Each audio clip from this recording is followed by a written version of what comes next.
Preparations for the midterm elections in the United States continue. The fight for the polls in that nation may be reflected in the possible results in both the House of Representatives and the Senate.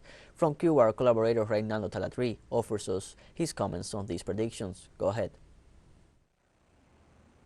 Elections in the United States are around the corner. The midterm elections, the entire House of Representatives, one-third of the Senate, mayors, governors, and numerous amendments are on the ballot in states, counties, and cities. But what do the polls say? Well, this is a very complicated issue, as the level of certainty that polls used to have has changed drastically from 2016 to now. So, what's going on? First of all, polls are a business. The companies that do the surveys get paid. By getting paid, there is a whole industry involved, and you're starting to see younger generations who weren't into any possible survey model being left out. They are also seeing the dilemma of people not saying what they really think or what they are going to do out of fear that they will be labeled with something negative. So they say they are not going to vote for someone, and then they vote for that person. And for many other reasons, polls don't look the same as they used to.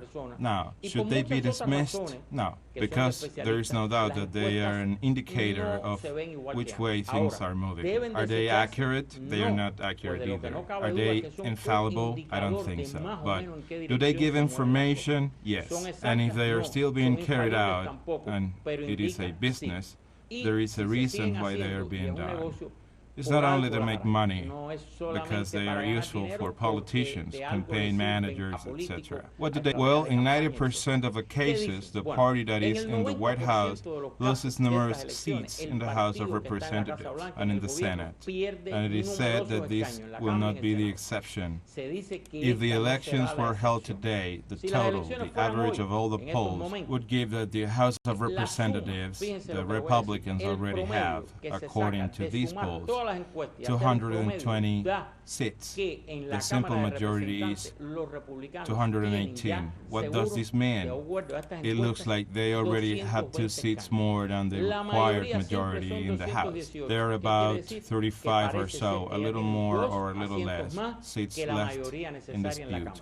What does this mean in polling terms? It means that the difference between the two candidates, or other candidates, because there may be several candidates running for these seats in the House, is 3% or less. And those are still considered undecided. Even if the Democrats win all those seats that are yet undecided, they would not win a majority in the House of Representatives. Therefore, there is a high percentage chance that the Republicans will regain control of the House of Representatives.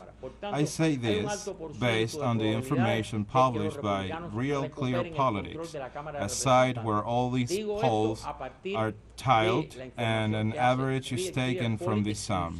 And from there, they give these predictions. Are they accurate? They're not. Can they change?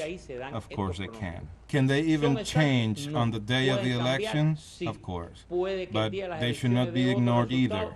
Let's go to the Senate now to finish this debate we're having.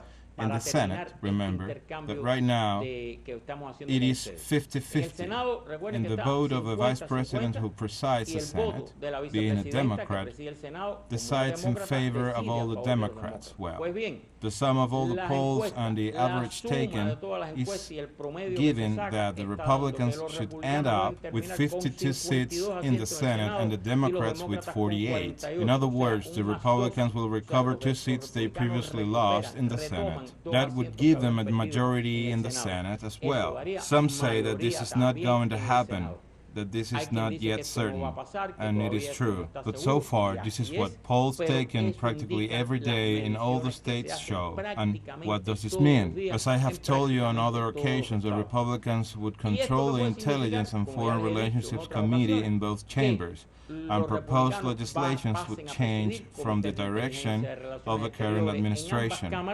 There are those who say there are no big changes, that this is the same, that there is nothing more similar, but there are those who say that yes, there is a difference, that life has proven it. So the polls are more or less there. The intentions are there, and we will definitely have to see what happens on election day. And here on teleSUR, tune in, you will know it and you will enjoy a good analysis.